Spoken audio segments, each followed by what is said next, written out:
अस्सलाम वालेकुम dear students, hope you will be fine. This is Shafiq Ahmed, welcome to BMS हाजी नाट। बच्चों, आज के इस वीडियो में हम क्या डिस्कस करने वाले हैं। बच्चों, आज के इस वीडियो में हम डिस्कस करने वाले हैं क्लास 7।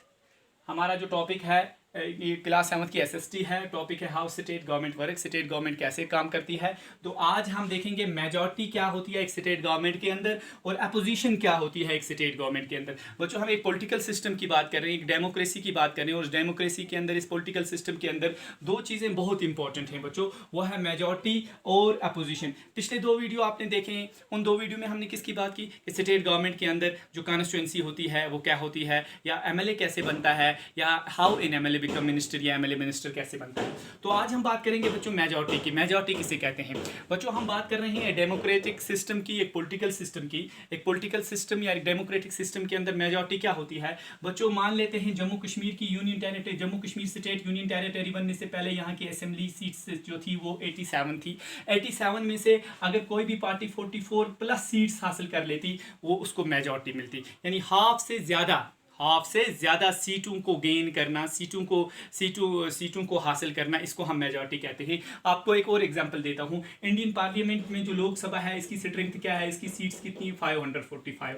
अब 545 में से जो भी पॉलिटिकल पार्टी 772 या इससे प्लस सीट्स हासिल कर लेती, हम बोलते हैं इसको क्या मिली? मेजॉरिटी मिली। जैसे हमने देखा 2019 के लोकसभा इलेक्शन के अंदर, 2019 में बीजेपी जो थी इसको 350 सीट्स मिली, तो इसको क्या मिली? इसको क्लियर मेजॉरिटी मिली लोकसभा में। तो मेजॉरिटी का मतलब होता है more than half number of seats in assembly. किसी भी असेंबली के अंदर जो कॉन्स्टिट्यूंसीज होती हैं, जब भी कोई पॉलिटिकल पार्टी उन कॉन्स्टिट्यूंसियों में से हाफ नंबर ऑफ कॉन्स्टिट्यूंसी पे अपनी क्या करती है, पकड़ बना लेती है, जीत दर्ज करती है, हम बोलते हैं इस पॉलिटिकल पार्टी को यहाँ से क्या मिली? मेजॉरिटी मिली।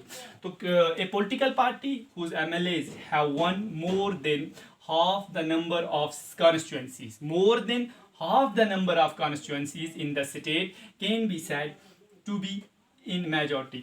एक पॉलिटिकल सिस्टम के अंदर या एक डेमोक्रेसी के अंदर जो स्टेट होती है, अगर कोई भी स्टेट उसके MLA आधे से ज़्यादा कॉन्स्टिट्यूंसियों पे जीत दर्ज करते हैं, तो हम कहते हैं इस पार्टी को या इस पॉलिटिकल पार्टी को क्या मिली बच्चों? मेजॉरिटी मिली। कभी कभी क्या होता है, किसी भी पार्टी को मेजॉरिटी नहीं मिलती है। जैसे जम्मू कश्मीर की असेंबली की हम बात करें, जो 2014 में इलेक्शन हुए, यहाँ PDP को 28 सीट्स मिली, यहाँ BJP को 25 सीट्स मिली, यहाँ नेशनल कॉन्फ्रेंस को 15 सीट्स मिली। अब किसी भी पार्टी के पास 44 का आंकड़ा जो था वो बिल्कुल नहीं था, कोई भी पार्टी एब्सोल्यूट मेजॉरिटी में नहीं थी। तो यहाँ पर कोलिशन बनी, दो पार्टियों ने, BJP और PDP ने मिलकर आपने क्या बनाई? कोलिशन सरकार बनाई। कुछ इंडिपेंडेंट MLAs ने भी उनका साथ दिया, तो एक क्या बनी? एक कोलिशन गवर्नमेंट बनी। तो मेजॉरिटी तब होती है जब हाफ नंबर ऑफ सीट से ज़्यादा किसी पॉलिटिकल पार्टी गेन करे लोकसभा इलेक्शन के अंदर, या हम स्टेट गवर्नमेंट की बात कर रहे हैं, या असेंबलीज के अंदर,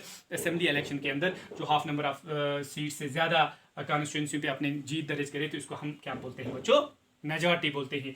मेजॉरिटी अगर हम दूसरे पर्सपेक्टिव से देखेंगे, कोई भी डिसीजन लेने के लिए, गवर्नमेंट बनाना है, ये एक डिसीजन लेना है, लेकिन उस डिसीजन को लेने से पहले आपको more than half number of people support करने चाहिए, more than half number of constituency पे आपकी जीत दर्ज होनी चाहिए। या गवर्नमेंट बनने के बाद आपको असेंबली के अंदर क्या करना है? एक डिसीजन लेना है। उस डिसीजन के अंदर आपको more than half number of जो MLA होंगे या मिनिस्टर होंगे, उनकी क्या चाहिए? सपोर्ट चाहिए, तभी जाके आप वो डिसीजन ले सकते हैं। तो मेजॉरिटी जो है ये एक बेहतरीन कंसेप्ट है किसके अंदर? पॉलिटिकल साइंस के अंदर, जो हमारी पॉलिटिकल एंड सोशल लाइफ है, कि मेजॉरिटी जब होती है तभी इंसान कुछ कर पाता है। मेजॉरिटी चाहिए गवर्नमेंट बनाने के लिए, मेजॉरिटी चाहिए असेंबली में डिसीजन लेने के लिए।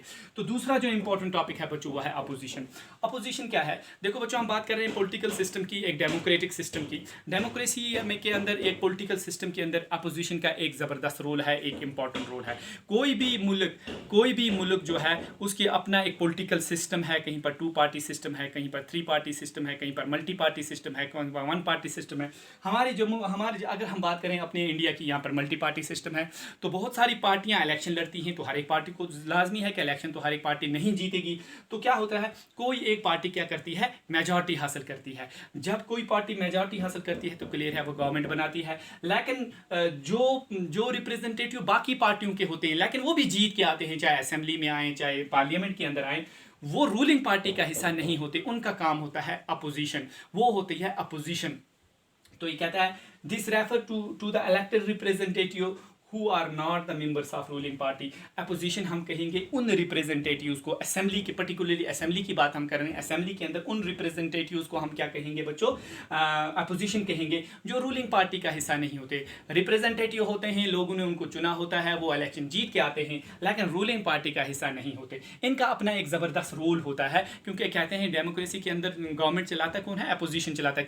क्योंकि अपोजिशन जो है ये गवर्नमेंट के जो रॉन्ग डिसीजन है उन पर चेक लगाता है, गवर्नमेंट की गलत पॉलिसियों पे को क्रिटिसाइज करता है, गवर्नमेंट को मजबूर करता है कि अगर गवर्नमेंट ने कोई भी गलत डिसीजन लिया फ़ौरन उसको क्या करे, वापस ले ले। तो गवर्नमेंट की वीकनेस जो है वो लोगों के सामने लगता है, वो लोगों को अवेयर करता है, लोगों को पॉलिटिकली एजुकेट करता है, कौन, opposition. And who play the role of questioning government को वक्तन फ़ौक्तन मुख्तलिफ सफ़ेयर्स के रिलेटेड, मुख्तलिफ डिपार्टमेंट्स के रिलेटेड, मुख्तलिफ इशूज़ के रिलेटेड क्वेश्चनिंग करना किसका काम होता है, अपोजिशन का काम होता है। Decision in actions as well as raise the question new issues for consideration in assembly. इसके अलावा गवर्नमेंट कभी कभी कोई डिसीजन लेती है या कोई एक्शन करती है, अगर उसका वो एक्शन लोगों के फेवर में नहीं होता है तो तुरंत क्या होता है, अपोजिशन वाले इस पर क्वेश्चन रेज करते हैं, सवाल उठाते हैं। इसके अलावा नए नए इशूज़ जो होते हैं उन पे क्या होती है, अपोजिशन सवाल उठाती है, किसके अंदर, असेंबली के अंदर, और फिर इनकी कंसिडरेशन होती है। तो बच्चों एक पॉलिटिकल सिस्टम के अंदर दो चीज़ों का होना बहुत ज़रूरी है, मेजॉरिटी और अपोजिशन। अगर हम एक डेमोक्रेटिक सिस्टम की बात करें, अगर वहाँ डेमोक्रेटिक सिस्टम में क्या होता है, इलेक्शंस होते हैं, इलेक्शंस में मेजॉरिटी और माइनॉरिटी, मेजॉरिटी बहुत इंपॉर्टेंट है, क्योंकि अगर मेजॉरिटी होगी तभी गवर्नमेंट बनेगी, और जब गवर्नमेंट बनेगी, ऐसा नहीं है गवर्नमेंट बन गई अब जो उसको जो मर्जी है वो करे, वहाँ उसको रोकने के लिए एक इम्पॉर्टेंट चीज़ है, वो है बच्चों रोल ऑफ अपोजिशन या अपोजिशन। तो बच्चों आपको समझ आया होगा, आज के इस वीडियो में हमने बात की मेजॉरिटी की और अपोजिशन की। Thank you very much बच्चों, to stay home, to stay safe, but keep learning. Thank you.